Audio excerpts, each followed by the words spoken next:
If you've turned on your social media in the last week and a bit, you'll have noticed it's basically been a sea of red.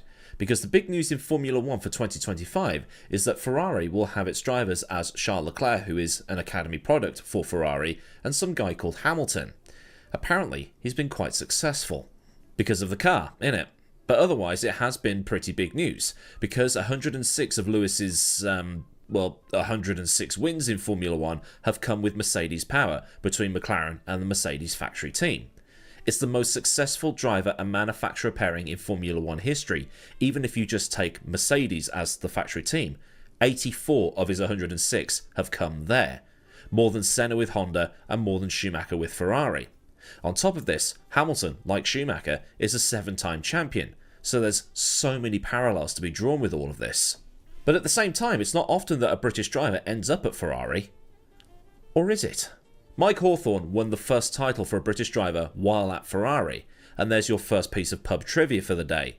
John Surtees also won a title with the Scuderia in 1964, which made him the only man to win the World Championship on 2 wheels and 4. That's another piece of pub trivia for you, but I think you already knew that one. But there have been a few other drivers who have driven in red who hail from this cold, wet and rainy land. 12 drivers plus Hamilton, which makes 13. There's Peter Whitehead, who was the first person to land a customer F1 car from Enzo, Mike Hawthorne, as we've already established, Peter Collins, Tony Brooks, the original racing dentist, Cliff Allison, John Surtees, Mike Parks, Jonathan Williams, Derek Bell, yes, that Derek Bell, Nigel Mansell, and most recently, Oliver Bearman. The 12th British driver before Hamilton? Well, that was Eddie Irvine, the man who probably could have won the 1999 World Championship and ended Ferrari's, curse, if you want to call it that. But before we get into things, there is something to clear up about the whole nationality thing, because the area that Eddie comes from has some background, let's just put it that way. Eddie raced under a British licence because he's from County Down in Northern Ireland, about 10 miles north of Belfast. Belfast is the capital of Northern Ireland, which is part of the United Kingdom of Great Britain and Northern Ireland. Great Britain is the island that has England, Scotland and Wales on it, and then you have the island of Ireland, which is split in two. The south is its own independent country and has been since, I think, the 1920s, while a portion of the northern part of the island is part of the United Kingdom. This division led to fighting through the 1960s up until the late 1990s, known as the Troubles. It was essentially political violence by two groups in Northern Ireland. The Loyalists, who wanted to be part of the Republic in the south, and the Unionists that wanted to remain a part of the United Kingdom. And there was some religious background in there as well. The Unionists were usually Protestants, while the Loyalists were usually Catholics. The violence was mostly within Belfast and other parts of Northern Ireland, but occasionally spilled out into other parts of the UK and into Europe.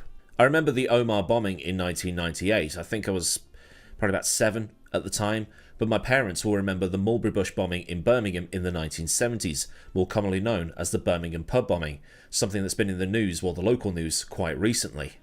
So for Eddie, being from Northern Ireland, he was a British citizen. But since the Good Friday Agreement, which was signed in 1998, Northern Irish citizens can claim Irish citizenship if they want to. The FIA's rules state that you must race under the flag that's on your passport if you're in an FIA-sanctioned event, but you can obtain your racing licence through another country, like the Republic, if you want to. But mistakes were repeatedly made in Eddie's career, which we'll get to in a bit. Eddie began racing in 1983, funding his early career through working in his dad's scrapyard in exchange for his dad helping to fund his career choice. At his first race at Brands Hatch, he won, and later won the Formula Ford Series, the RAC Formula Ford Series, and the Formula Ford Festival, all within 1987. This attracted the attention of Marlboro, who would often do shootouts to award the fastest driver funding in their career, and Eddie was the fastest, so he got the funding. The problem was, with Marlboro backing, Eddie couldn't match his early success, and ended up finishing 9th in the International Formula 3000 Series in 1989. But he did beat JJ Leto, who was supposed to be the next big thing at the time. And to be honest, that field was stacked with future talent in F1 and beyond. Jean Alesi won the title and went on to Formula 1, but there was also Martin Donnelly, Rickard Rydell, Fabrizio Giovanardi, Eric van der Perla, Ukyo Katayama, Alan McNish, Eric Comas, Eric Bernard, Mark Blundell, Perry McCarthy, Alex Zanardi, JJ Leto, and some bloke called Damon Hill. And the teams in there are names you might recognise as well: Jordan, Footwork, Leighton House, Pacific In 1990, Eddie moved to the Jordan Formula 3000 team and ended the season in third, before Jordan left the juniors to join the big leagues of Formula 1. He also finished on the podium at Macau in 1990 and moved to Japan at the end of the year so he could compete in the Japanese Formula 3000 series.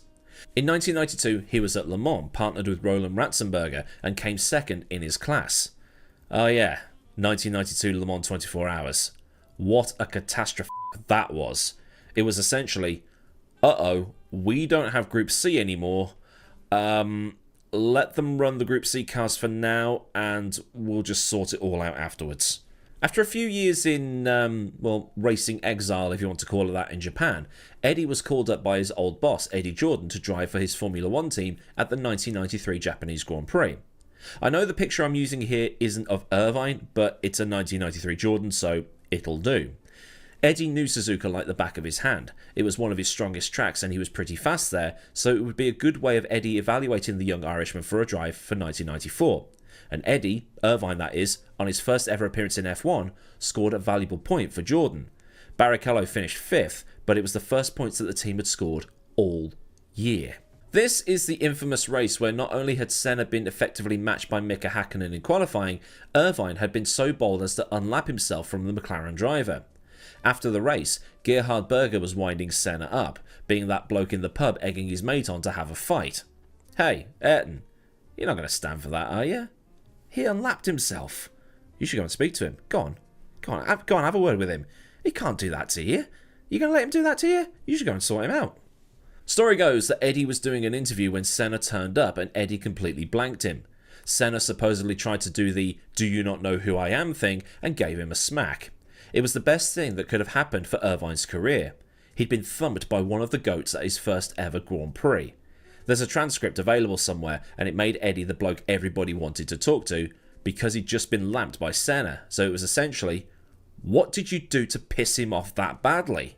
Senna got a 2-race suspended ban for this altercation, and we can't blame Balestri for any of this because Max Mosley was now the president of the FIA. The story goes that Mosley was vaguely aware of what happened, but then a journalist who was in the room when this whole thing kicked off handed Mosley a recording on a cassette tape, one of these little dictaphone tapes, of what happened. Mosley listened to it and basically went, yeah, we need to do something about this because everybody's going to be talking about it because it was Senna. And then Senna's management later bought the recording for £80.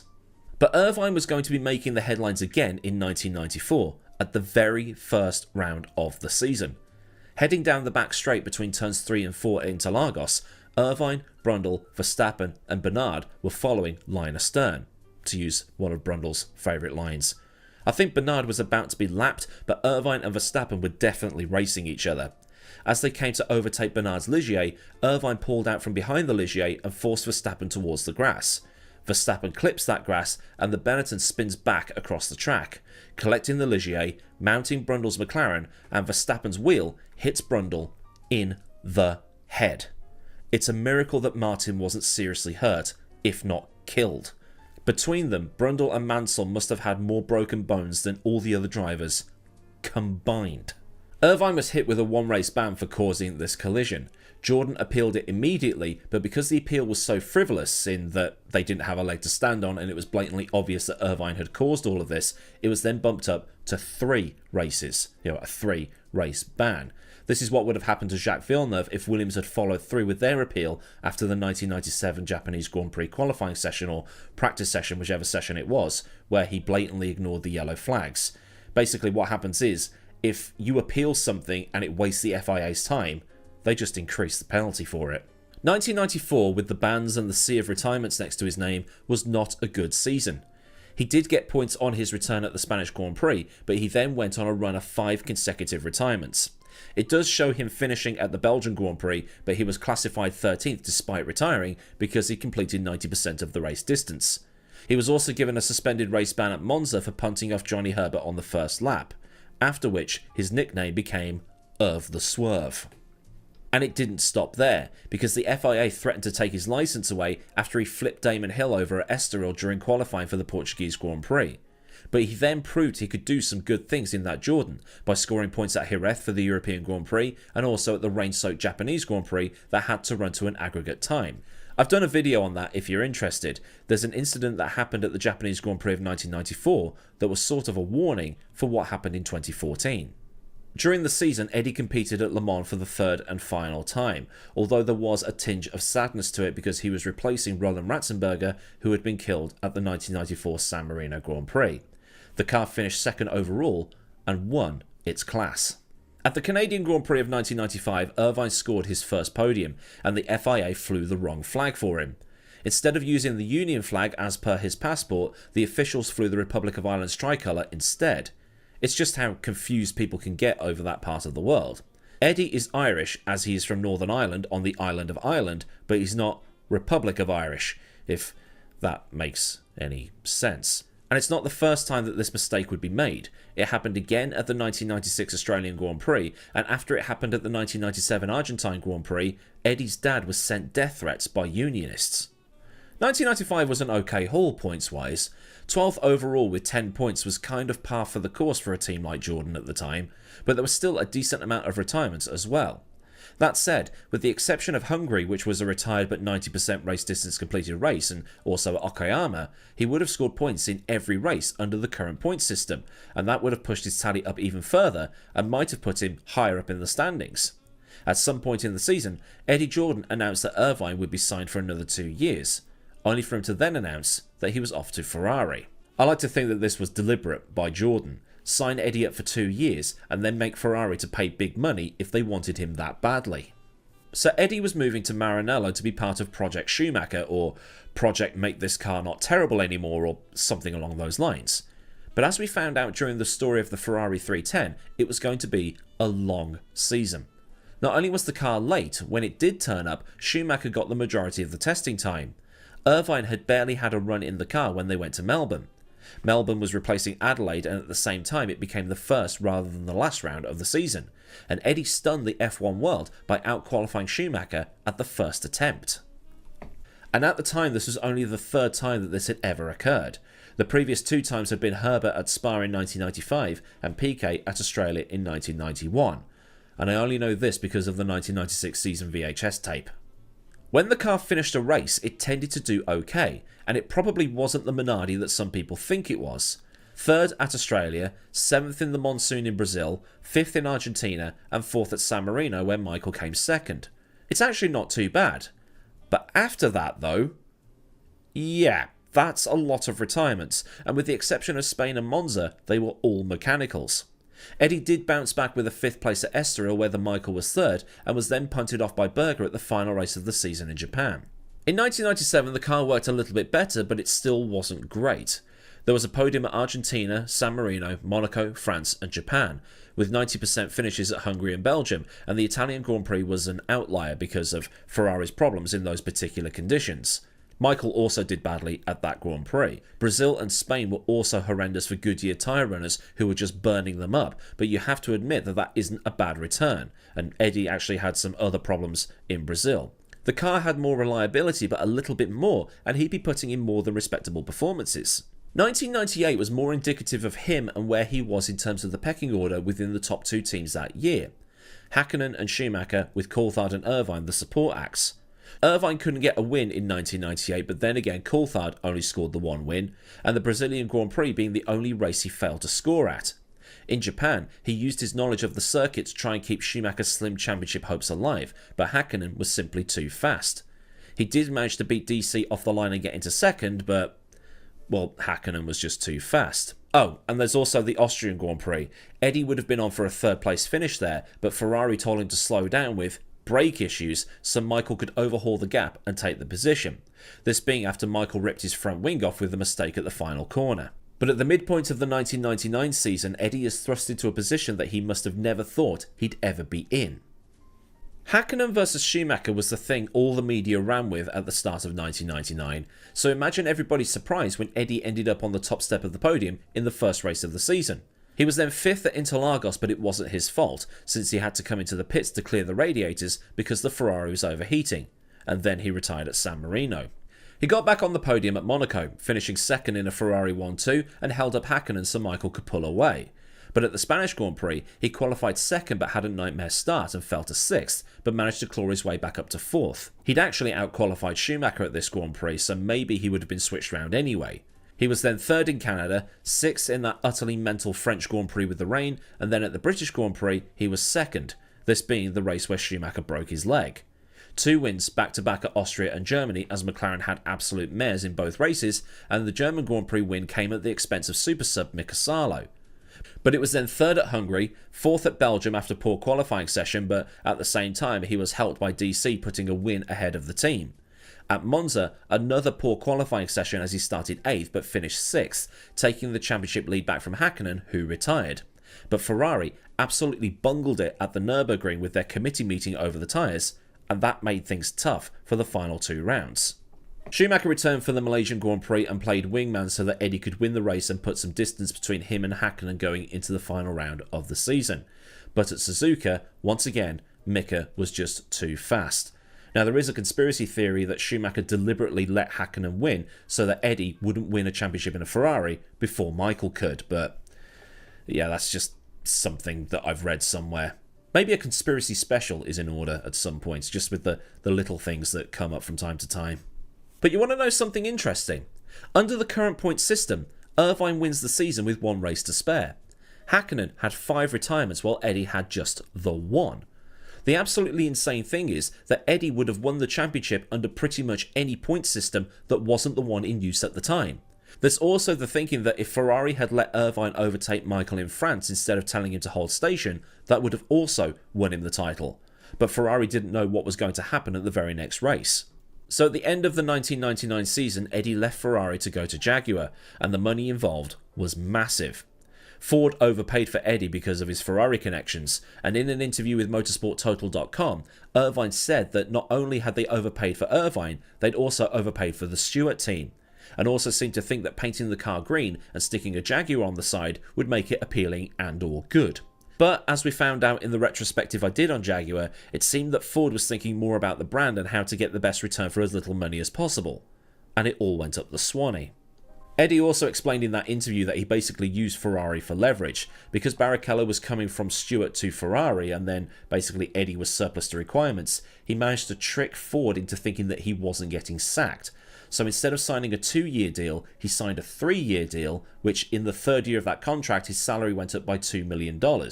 So basically, with him being paid so much and Ford doing so little to develop this team, Irvine was practically stealing a living from one of the biggest motor companies in the world.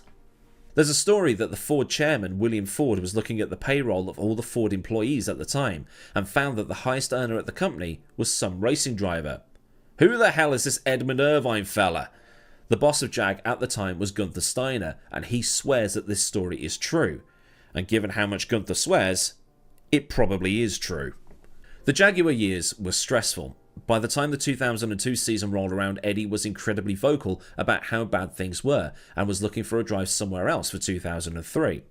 The rumours at the time were he was going to go back to Jordan, but Eddie was probably not going to be able to afford him. Eddie Jordan, that is, rather than Eddie Irvine, but Eddie Jordan would not have been able to afford Eddie Irvine, so either way, he called time on his career at the end of 2002. He was also rumoured to be buying out Jordan or Minardi in 2005, but those deals never happened. So instead, he maintains a property portfolio that he's been working on since before he was a Formula 1 driver, and was actually a millionaire through the property stuff before becoming a Formula 1 driver. At the same time, he has the odd interaction with the Italian Rosas. Eddie Irvine's career seems to be one overshadowed by Schumacher, much like a lot of his other teammates, with the exception of probably Rosberg. He wasn't Schumacher, so he was crap. He lost the 1999 championship in the fastest car is another claim, but Ferrari and McLaren were both doing their best to lose it that year, and it's probably the Nürburgring cock-up with the tyres that lost it for him more than anything else. But that's a debate for the comment section. He wasn't world champion material, and he knows that he didn't have the edge to be one. He was slightly above average. His Ferrari years showed he had what it would take to be a race winner and a solid number 2. He was in the same mould as Coulthard, really. But what I liked about him was his media personality. He had 0 Fs to give, and he basically said whatever he was thinking at the time, whether it got him into trouble or not. And with Formula 1 being what it is now, he would probably getting fines and docked points for swearing and bits and pieces like that. But that's probably why I took to him, because he was one of these more outspoken drivers and had a bit of personality about him. And actually, when Hakkinen won the championship in 1999, I had mixed feelings. I kind of wanted the British driver to win, but I also liked Hakkinen. But I'd like to know what you think about Eddie down in the comments. So then, a look at the career of Mr. Edmund Irvine. If this has been interesting for you and made you reconsider your opinions on a particular driver, then by all means, like the video so I know a good job was done. And for more stuff like this from the channel, get subscribed and also get the bell on so you'll always be notified of any future stuff I do around here. Massive thanks as ever go out to the mad lads over at Patreon who continue to support me at a more personal level. And if you want to help keep the lights on around here, then there's a link to Patreon in the description, along with links to Discord, socials and other bits and bobs you might want or need to know. Well, there's super thanks if you just want to top up my coffee cup, and memberships for Patreon without the Patreon. So until next time, I've been Aidan Millward, have a great day wherever you are, and goodbye.